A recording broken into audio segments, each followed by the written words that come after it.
وَكَانَ يَوْمًا عَلَى الْكَافِرِينَ عَسِيرًا، جہاں ایمان والوں کے لیے وہ دن رحمتوں والا دن ہوگا، وہاں کافروں کے لیے ان کی زندگی کا بدترین مشکل ترین دن ہوگا۔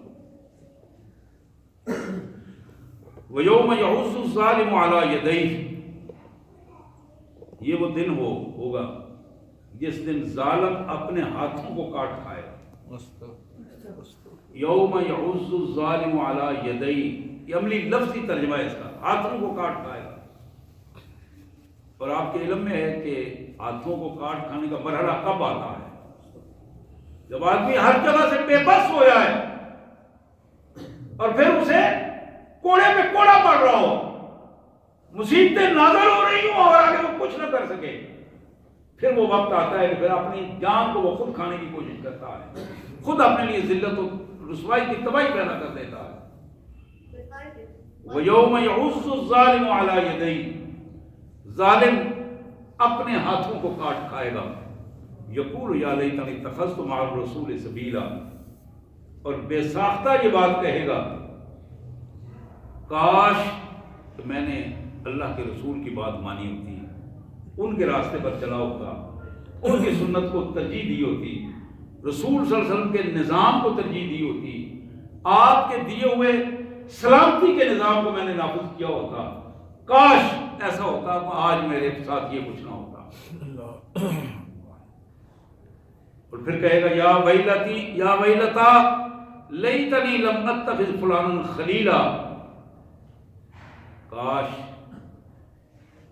میرے وہ دوست احباب جو میں نے بنائے تھے آج وہ نہ ہوتے، وہ جو میں نے چن چن کر گنڈے اور بدماشوں کو اپنی کیبنٹ میں رکھا تھا، اپنے دائرہ رفاقت میں نے رکھا تھا، یہ شخص لوگوں کا جواب دے گا، یہ شخص مجھے بچائے گا، یہ شخص فلاں کر کام کر، چن کر میں نے بدماشوں کو اپنے ساتھ رکھا تھا۔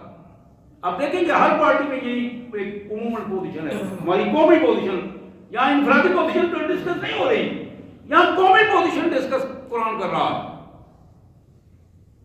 یعنی جو لوگ ملک سنوارنے کی بات کر رہے ہیں، جو لوگ قوم کو سنوارنے کی بات کر رہے ہیں، ان کی پوزیشن یہ ہے کہ ملک بھر سے جو گنڈے بدماش اور منہ پھٹ قسم کے بے حیا لوگ، ان کو اپنے ساتھ ملا کر ان کو عزت دے رہے ہیں۔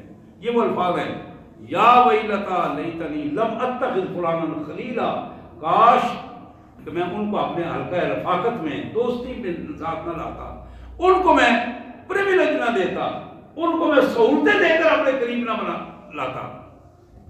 لقد اضلنی عن الذکر بعد اذ جاءنی، یہی وہ ماحول تھا جس نے مجھے اللہ کی یاد سے بے پرواہ کر دیا، حالانکہ میرے سامنے وہ سب اس جانی، یہ سارا معاملہ میرے سامنے آ گیا تھا، اس کے باوجود میں اللہ کی طرف مڑ نہ سکا، اپنے دل کو سچائی کے ساتھ وہاں نہ لا سکا۔ وَكَانَ الشَّيْطَانُ لِلْإِنسَانِ خَذُولًا، اور حقیقت یہ ہے کہ شیطان نے یہ طے کر دیا ہے کہ وہ انسان کو ذلت اور رسوائی کا راستہ ہی دکھائے گا، اور میرے تو سارے ساتھی شیطان ہی تھے، میں تو ان شیطانوں میں ہی گھر کر خود شیطان بن گیا تھا، جس کا آج نتیجہ یہ ہے کہ میں ذلت اور رسوائی کا نمونہ بن گیا ہوں۔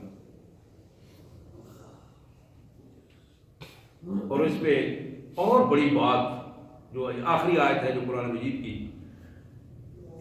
آیت نمبر 30 سورہ فرقان کی، وقال الرسول یا رب ان قوم اتخذوا هذا القرآن مہجورا، اللہ کے رسول محمد کریم صلی اللہ علیہ وسلم خود اللہ کی عدالت میں کھڑے ہو کر یہ دعویٰ دائر کر دیں گے اپنی امت کے خلاف،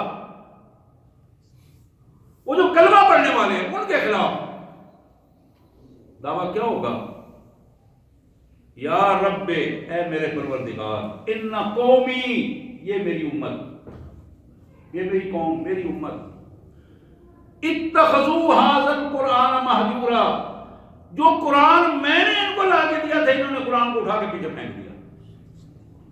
ان کے نزدیک بگڑیاں اچھی تھیں، کونسلیں اچھی تھیں، دولت اچھی تھی، وقتی مفاد اچھے تھے، سٹیٹس کے نظامات اچھے تھے، انہوں نے ان دنیا داری کی چیزوں میں اپنے آپ کو لگایا اور تیرے قرآن کو بھی بھول گئے اور مجھے بھی بھول گئے۔ وقال الرسول یا رب ان قوم اتخذوا هذا القرآن مهجورا، یہ دعویٰ محمد رسول اللہ صلی اللہ علیہ وسلم اپنی قوم اپنی امت کے خلاف کرے گی، کسی اور کے خلاف نہیں۔ حضرات یہ یہودیوں کے خلاف نہیں دعویٰ، یہ عیسائیوں کے خلاف، ہندوؤں کے خلاف نہیں، ان سے اللہ نہیں پوچھے گا، وہ ڈائریکٹ راستے پہ جا رہے ہوں گے۔ یہ سزائیں ان کو ملیں گی جنہیں بلاخر آنا تو جنت میں ہے کلمے کی بنیاد پر، ان کو پہلے جو لدر کھانے ہیں، پہلے جو سزائیں بھگتنی ہیں، پہلے جو اپنے رویوں کے اعتبار سے جہاں جہاں ظلم کیے ہیں، ان رویوں کے اعتبار سے جو مظالم ڈھائے ہیں، ان مظالم کا جو حساب دینا ہے وہ اس امت نے دینا ہے۔ اس لیے کہ یہ امت وسط ہے، یہ ساری امتوں کی سردار ہے، ان کا نبی سارے نبیوں کا سردار ہے۔ نبی صلی اللہ علیہ وسلم کے اسٹیٹس کے مطابق اس امت کو بھی اسٹیٹس دیا گیا، اور یہ امت جہاں جہاں اس امت کا جو فرد بھی، جو ماحول بھی اللہ کے رسول کے ماحول کے خلاف بنے گا، ان کی سنت کے خلاف بنے گا، بلا شبہ وہ ذلت اور رسوائی کا ماحول ہوگا۔ نستغفر اللہ ونتوب الیک یا کریم یا ارحم الراحمین یا ذی الجلال والاکرام۔ یہ 19واں پارہ تھا، پہلی آیات تھی 19ویں پارے کی، جو آیت نمبر 21 سے 30 تک سورہ فرقان کی آیات ہیں۔ میں بار بار اس لیے بتا رہا ہوں، ان آیات کا گھر جا کے مطالعہ فرمائیے، حدیث تفسیر سے پڑھیے ان کی، پھر ہمیں وہ کھل کے بات معلوم ہوگی جو میں بات کر رہا ہوں وہ صحیح تھی کہ نہیں تھی، کس حد تک دلوں کے اندر وہ بات اترتی ہے اور اپنا مقام بناتی ہے۔ میرے بھائیوں، یہ تھوڑی سی زندگی، میں پہلے عرض کر رہا تھا کہ اللہ کا کرم ہے، اس کی عنایت ہے کہ ہمیں پھر امید لگی ہے کہ شاید اللہ تعالیٰ رمضان المبارک ہماری زندگیوں میں پھر ایک دفعہ ہمیں موقع دے گا کہ ہم مالک کے اس مہمان کا استقبال کر سکیں۔ یہ مہمان مکرم میں جس کے استقبال کی بات کر رہا ہوں،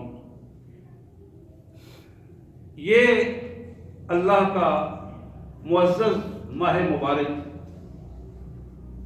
سید کائنات صلی اللہ علیہ وسلم کا ارشاد گرامی، مسند احمد کی یہ روایت جناب ابو ہریرہ رضی اللہ تعالی عنہ کی بیان کردہ کہ میرے آقا صلی اللہ علیہ وسلم نے فرمایا، اعطیت امتی خمس خصال فی رمضان لم تؤتہن امت قبلہم۔ اللہ تعالیٰ نے مجھے میری امت کے لیے 5 ایسی نمائندہ چیزیں عطا فرمائی ہیں جو اس سے پہلے کسی امت کو عطا نہیں کی گئی۔ 5 خصوصیات،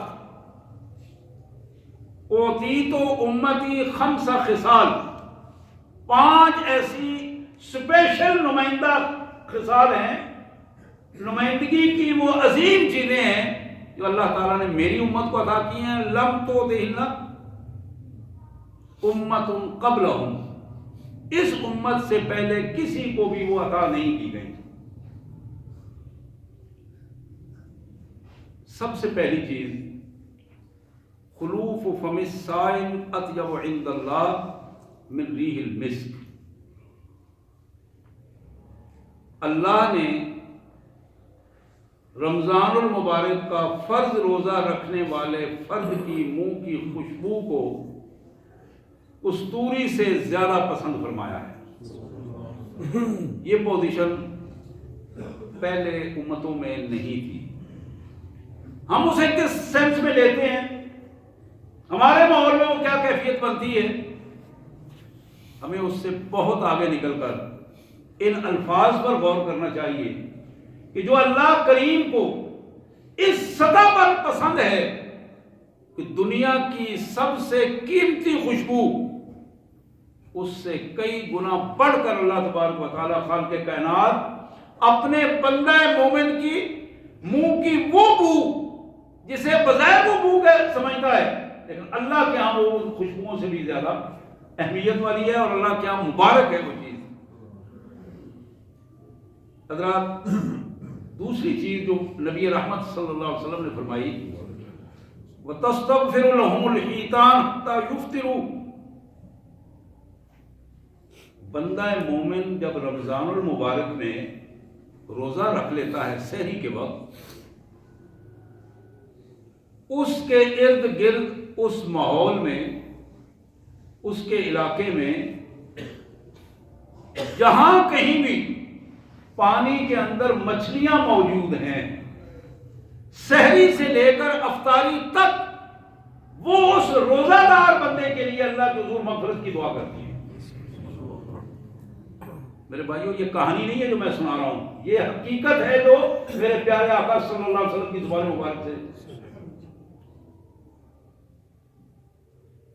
مچھلی پانی کے اندر، اسے کس نے بتایا، کس نے رہنمائی دی؟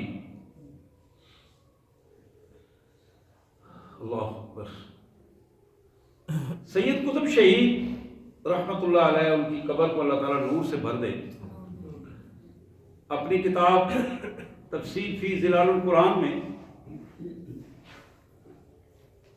سورہ اعلیٰ کی تفسیر میں، 30ویں پارے کی سورہ اعلیٰ کی تفسیر میں لکھتے ہیں کہ جدید تحقیق کے مطابق یہ بات سامنے آئی ہے کہ سمندر کی تہوں میں ایک مچھلی رہتی ہے، جب اس کے انڈے دینے کا وقت آتا ہے تو وہ اپنی جگہ سے سینکڑوں میل دور پانی کے اندر سفر کرتی ہے اور سینکڑوں میل دور چلی جاتی ہے، وہاں کسی مناسب جگہ پر وہ جا کے انڈے دیتی ہے۔ جب انڈوں کا مرحلہ اس کا مکمل ہو جاتا ہے تو پھر وہاں سے سینکڑوں میل واپس اپنی جگہ پہ آ جاتی ہے،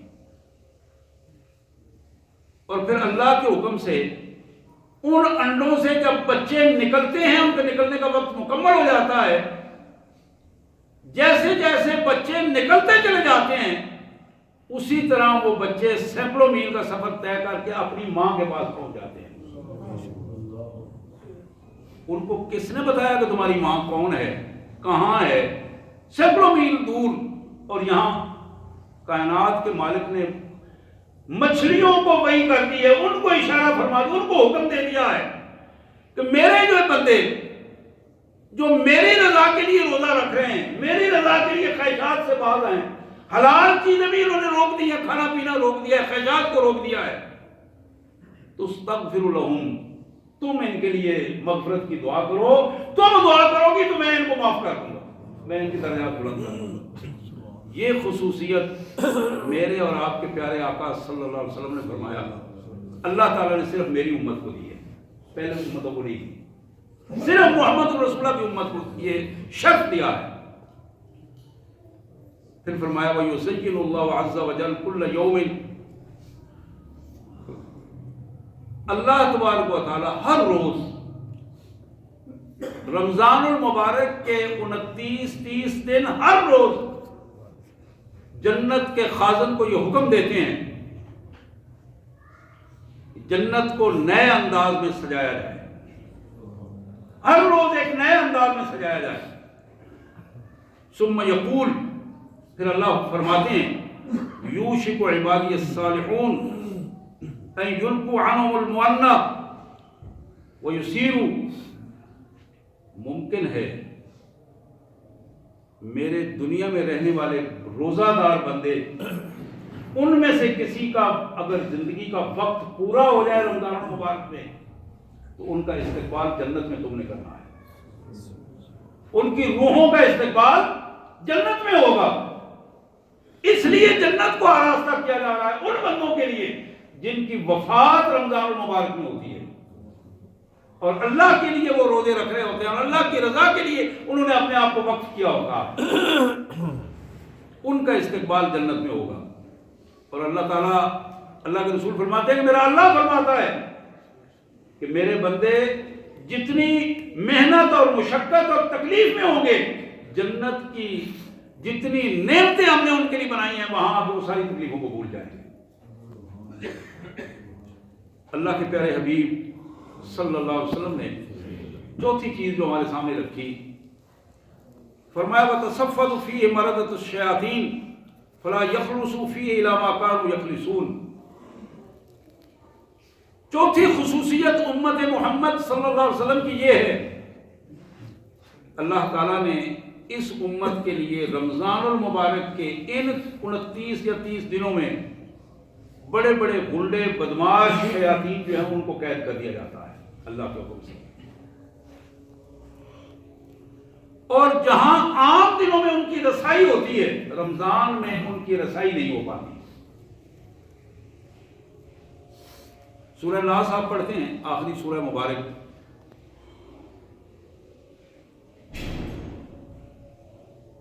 جس میں یہ بتایا گیا ہے الذی یوسوس فی صدور الناس من الجنۃ والناس، ایسا خناس شیطان جو چھپ چھپ کر لوگوں کے اندر واہمیں ڈالتا ہے، وہ جنوں میں سے بھی ہے اور انسانوں میں سے بھی ہے۔ مکلف صرف دو ہی مخلوقات ہیں کائنات میں جن سے پوچھا جائے گا، حساب لیا جائے گا، سزا جزا ہوگی، یہ دو مخلوقات ہیں، جن اور انسان۔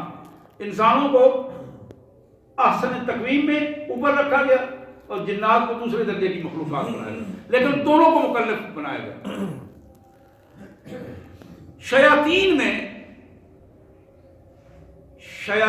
میں جنات کی جو مخلوق ہے وہ نسبتاً انسانوں سے زیادہ ہے،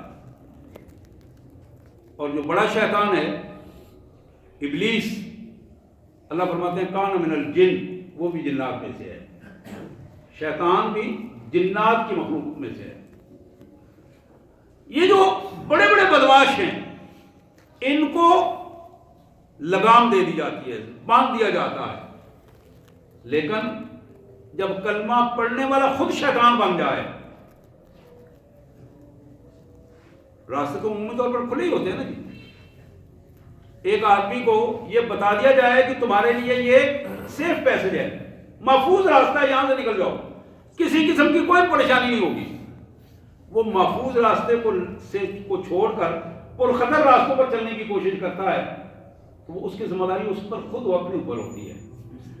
تو یہاں وہ بتایا گیا کہ ہم اسے سیف پیسج دیتے ہیں روزے دار کو، اب محمد رسول اللہ کی امت کو صاف ستھرا راستہ مہیا کرتے ہیں، اب ان کی ذمہ داری یہ ہے کہ اپنے اس صاف ستھرے راستے پر چلیں گے، اپنے آپ کو پاک کریں، تو پھر شیاطین ان تک نہیں پہنچ سکیں گے، لیکن جب یہ شیاطین تک خود پہنچیں گے تو پھر شیاطین ان کے اسی کیفیت میں ان کے لیے ذلت اور رسوائی کے راستے بناتے چلے جائیں گے۔ پانچویں چیز وَيُغْفَرُ لَهُمْ فِي آخِرِ اللَّيْلَةِ، رمضان المبارک کی جب آخری رات ہوتی ہے، رمضان المبارک کی آخری رات، اللہ تبارک و تعالی اس رات کو فرشتوں کو گواہ بنا کر یہ کہتے ہیں کہ فرشتوں گواہ رہو، آج میں نے اپنے ان سارے بندوں کو معاف کر دیا ہے، ان کی غلطیاں معاف کر دی ہیں جو اس رمضان میں روزے رکھتے رہے، قیام کرتے رہے اور مجھ سے معافی مانگتے رہے، یہ جو سارا مہینہ مجھ سے استغفار کرتے رہے، معافیاں مانگتے رہے، رو رو کر معافیاں مانگتے رہے، آج ان کے چھوٹے بڑے سارے گناہ معاف کر دیے میں نے۔ قیل یا رسول اللہ اہی لیلۃ القدر، ایک صحابی نے عرض کیا یا رسول اللہ کیا یہ لیلۃ القدر کی رات ہے، لیلۃ القدر ہے؟ آپ نے فرمایا نہیں، لیلۃ القدر تو اللہ کا الگ انعام ہے، وہ تو درجات کی بلندی کا بالکل الگ انعام ہے، وہاں تو 1000 سال کی عبادت سے زیادہ اللہ تعالیٰ اجر فرمائیں گے، عطا فرمائیں گے، لیکن یہ کیا ہے؟ حضور صلی اللہ علیہ وسلم نے فرمایا وَلَكِنَّ الْعَامِلُ إِنَّمَا يُوَفَّى أَجْرُهُ، جب ایک کام کرنے والا مزدور کام کر کے اپنی مزدوری کو مکمل کرتا ہے تو پھر وہ اس کے اجر کا طالب ہوتا ہے۔ آج میرے بندوں نے پورا ماہ روزے رکھ کر میرے ڈسپلن اور قانون کو تسلیم کر کے اپنی زندگی کو مکمل زندگی ایک ماہ میرے سامنے رکھ دی ہے، تو آج ان کا استحقاق ہے، حق بنتا ہے میرے اوپر کہ میں آج ان کے گناہوں کو معاف کر دوں، ان کی مزدوری پوری سے زیادہ ان کو عطا کروں۔ اللہ تعالیٰ اپنی رحمت سے، اپنی رحمان ہونے اور رحیمی کی کیفیت میں اپنی رحمت کو لٹاتے ہوئے اپنے بندوں کے گناہوں کو معاف کر دیتے ہیں۔ حضرات، یہ 5 خصوصیات جو محمد کریم صلی اللہ علیہ وسلم نے ارشاد فرمائی ہیں، میں نے وہ آپ کے سامنے رکھی۔ اب ایک سوال یہ ہے، یہ ماہ مبارک شعبان المعظم جسے اللہ کے رسول صلی اللہ علیہ وسلم نے اپنا مہینہ قرار دیا ہے، یہ میرا مہینہ ہے۔ رمضان اللہ کا مہمان ہے، اس مہمان کے استقبال کے لیے رسول اللہ صلی اللہ علیہ وسلم پورے شعبان المعظم میں خصوصی ایفرٹس کیا کرتے تھے، خصوصی تیاری کیا کرتے تھے، خصوصی طور پر عبادات فرمایا کرتے تھے، خصوصی طور پر آپ خیرات فرمایا کرتے تھے۔ بلکہ ہماری ماں ام المومنین سیدہ عائشہ صدیقہ فرماتی ہیں، اور صحابہ کی بھی روایات ہیں کہ حضور صلی اللہ علیہ وسلم کی اللہ کی راہ میں انفاق فی سبیل اللہ کی کیفیت شعبان میں ایسے ہوتی تھی جیسے عمومی طور پر بارشوں والے موسم کی فضائیں ہر جگہ پہ بارشیں کرتی چلی جاتی ہیں، رسول اللہ صلی اللہ علیہ وسلم کی خیرات اور انفاق فی سبیل اللہ کی پوزیشن کی ان بادلوں سے زیادہ آپ سخاوت کی کیفیت کا آپ مثال دیا کرتے ہیں۔ حضرات، یہ جو شعبان المعظم ہے، اس میں 4 چیزوں کا ہم نے جائزہ لینا ہے، 4 چیزوں کا رمضان کے آنے سے پہلے، تاکہ ہم تیاری کر سکیں 4 چیزوں کے حوالے سے۔ اور یہ میں جو 4 چیزیں بتا رہا ہوں، کوئی اختلافی چیز، میری عادت نہیں ہے کہ اختلافی معاملات کو ہوا دی جائے یا چھیڑا جائے، لیکن میرے بھائیوں، جو چیزیں طے شدہ چیزیں ہیں دین میں، ان میں اختلاف نہیں ہے، طے شدہ چیزیں۔ عقائد پہلی چیز، جائزہ جس چیز کا ہم نے لینا ہے، اپنے عقیدے کا جائزہ لینا ہے۔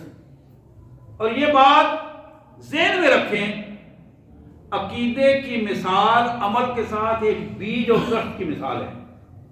بیج عقیدہ ہے، عقیدہ درست ہوگا، جس طرح کا بیج ڈالیں گے اس طرح کا عمل اور اس طرح کا نتیجہ نکلے گا۔ اگر عقیدہ درست نہیں ہے تو پھر اعمال جو بھی ہوں ان کا کوئی فائدہ نہیں ہے۔ عقیدے میں 3 چیزیں بڑی بنیادی ہیں، توحید، رسالت اور آخرت، یہ 3 بنیادی چیزیں ہیں۔ آپ کے علم میں ہے کہ بندہ مومن جب آپ مسلمان ہوتے ہیں، ایمان کا اظہار کرتے ہیں، تو سب سے پہلے پڑھتے ہیں اشہد ان لا الہ الا اللہ وحدہ لا شریک لہ۔ میں اس بات کی شہادت دیتا ہوں کہ اللہ کے علاوہ کوئی حکمران نہیں، کوئی بادشاہ نہیں، کوئی با اختیار نہیں۔ اللہ کے حکم کے مقابلے میں کسی فرد کی کوئی بات اہمیت نہیں رکھتی۔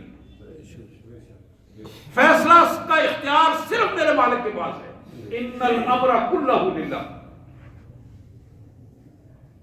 اگر کسی بھی سطح پر، کسی بھی بندے کے حوالے سے، گروہ کے حوالے سے، فرد کے حوالے سے، نیک بد کسی کے حوالے سے ذہن میں یہ بات آ جائے کہ وہ اس حوالے سے کچھ نہ کچھ کر سکتا ہے، تو سارے کا سارا سلسلہ ختم ہو جاتا ہے۔ اس لیے اپنے ذہن کو صاف کر لیں۔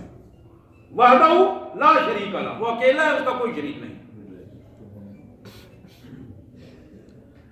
قانون بھی اس کا ہے، مال بھی اس کا ہے، سلطنت بھی اس کی ہے، عزت بھی وہی دینے والا ہے، اور ذلت و رسوائی بھی اسی کے حکم سے ہوتی ہے جب کوئی شخص ذلت و رسوائی کا مصداق بن جاتا ہے۔ دوسری چیز ہے رسالت۔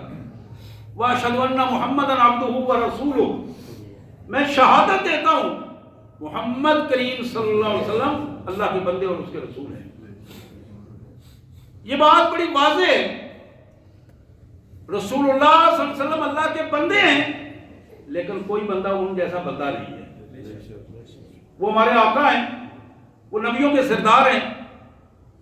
اللہ نے ایک ہی بندے کو کائنات میں مکمل انسان پیدا کیا، اور اس کا نام محمد رسول اللہ۔ ہمارے اندر بہت ساری کمیاں موجود ہیں۔ میرے پیارے آقا صلی اللہ علیہ وسلم، جناب خاتم النبیین صلی اللہ علیہ وسلم، اللہ تعالیٰ ان کے درجات کو اور زیادہ بلند فرمائے اپنی خاص رحمت سے. ہمارے وہ محسن ہیں جنہوں کی وجہ سے دین آج ہمارے تک پہنچا ہے. ان کے بارے میں دو چیزوں کا اظہار بھی، یقین بھی اور عمل بھی. محمد کریم صلی اللہ علیہ وسلم اللہ کے بندے ہیں اور اللہ کے پیارے رسول ہیں.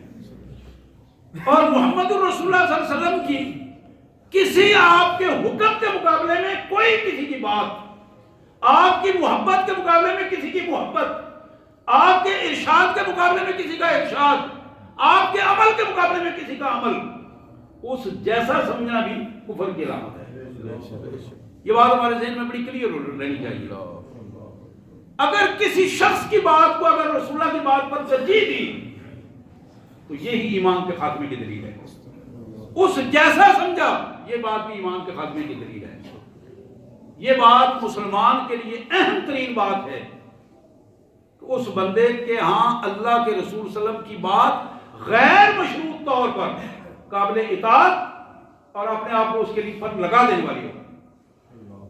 تیسری چیز عقیدے میں آخرت ہے کہ بندہ مومن ہر وقت اس بات کا خیال رکھے کہ میں نے اپنے ہر عمل کا جواب اللہ کے حضور دینا ہے. اس کی ہر نعمت کا سوال کا جواب میں نے کل اللہ کے حضور مجھ سے پوچھا جائے گا، میں اس کا جواب دینا. میں نے اپنی زبان کا بھی میں نے جواب دینا ہے، نظر کا بھی جواب دینا ہے، سماعتوں کا جواب دینا ہے، سوچوں کا جواب دینا ہے، ہاتھوں پاؤں شرمدہ کا ہر سطح پہ مجھے پوچھا جائے گا، میں نے ان کا جواب دینا ہے. حضرات دوسری یہ عقیدہ تھا. پہلی چیز رمضان سے پہلے اس پر غور فرمائیے گا. رمضان سے پہلے اس پر غور فرمائیے کہ ہمارا عقیدہ درست ہو تاکہ ہمارے اعمال ضائع نہ ہو جائیں. دوسری چیز ہماری عبادات. دن بھر روزہ رکھا، عشاء کی نماز پڑھنے کے لیے نہیں آئے، نماز ہی نہیں پڑھی، صبح کی نماز کو چھوڑ دی، قضا ہو گئی. اب وہ فرض نماز رات تراویح پڑھتے رہے اور صبح کی نماز چھوڑ دی. اب جو صبح کی نماز چھوڑی ہے رات کی تراویح پہ اس نے پانی پھیر دیا ہے. حضرات سب سے پہلے عبادات میں جس چیز کو پرفیکٹ بنانا ہے اس کا نام فرض ہے. فرض عبادات کو سب سے پہلے ترجیح دیں، ترجیحاً اس کو مکمل کریں، اس کے بعد پھر سنتیں اور نفل ہے. اللہ کے رسول صلی اللہ علیہ وسلم نے فرمایا کہ رمضان کے دن کو اللہ تبارک و تعالیٰ نے روزہ فرض کر دیا ہے، رات کا قیام نفل ہے. لیکن عشاء کی نماز فرض ہے، صبح کی نماز فرض ہے. کہ ہمارے ذہن میں رہنی چاہیے. عبادات میں پھر زکوٰۃ ہے، زکوٰۃ ہے، روزہ ہے، اسی طرح حج کی کیفیت، عبادات کا سارا نظام جو ہے. اور عبادات میں یہ بات ذہن میں رہنی چاہیے کہ بندے کا اپنے آپ کو اللہ کے حضور بندہ ثابت کر دینا اس کی عبادت ہے. کہ بندہ کہیں بھی ہو وہ اللہ کا بندہ ہو، کہیں بھی ہو وہ اللہ کا بندہ ہو، بس یہی عبادت ہے. دکان پہ ہے، اگر ترازو ٹھیک چل رہا ہے وہ اللہ کا بندہ ہے، ترازو میں ڈنڈی مار دی ہے تو وہ شیطان کا بندہ بن گیا. حضرات اسی طرح معاملات، لین دین کے معاملات، عبادات پہ بھی غور کرنا ہے. رمضان سے پہلے معاملات پہ غور کرنا ہے کہ ہمارے معاملات کیسے ہیں، اپنوں سے، قریبی رشتہ داروں سے کیسے معاملات ہیں، دور کے پڑوسیوں سے کیسے معاملات ہیں، عام حالات میں اپنے گاہکوں سے، اپنے کلائنٹ سے، اپنے رویے، اپنے معاملات عام انداز میں کیا ان کا طریقہ کار ہے. ان میں لینے میں زیادہ اور دینے میں کم، یا لینے میں کم اور دینے میں زیادہ، غیر متوازن معاملات، ان پہ بھی غور کرنا ہے.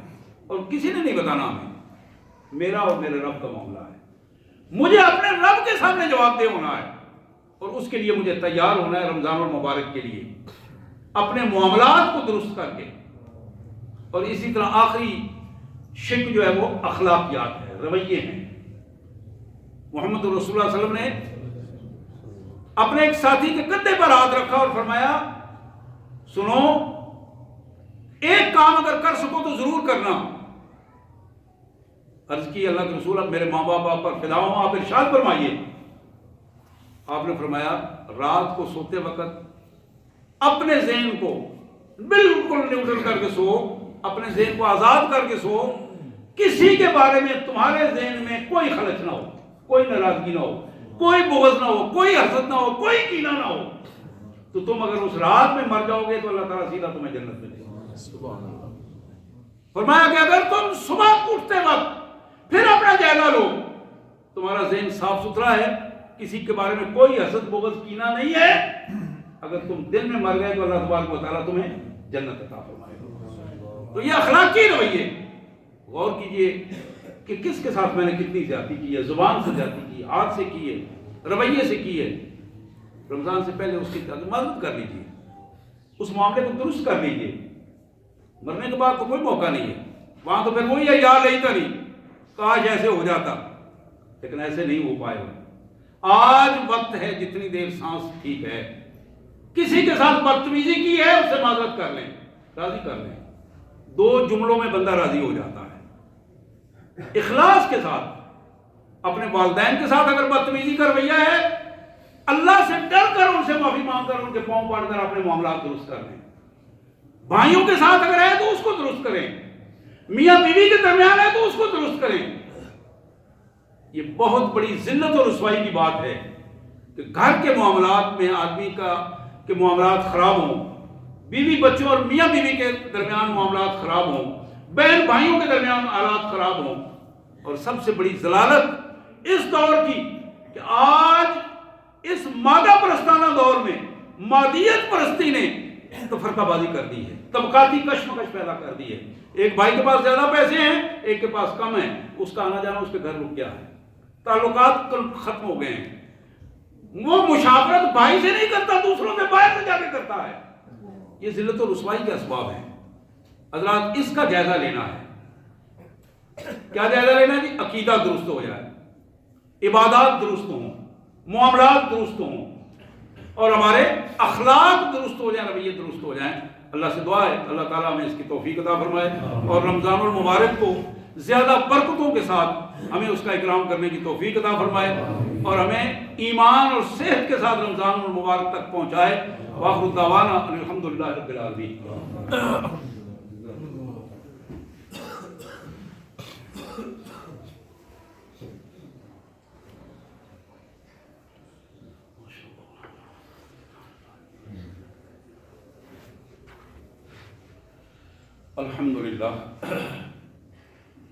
الحمدللہ رب العالمین، والصلاة والسلام علی سید الامین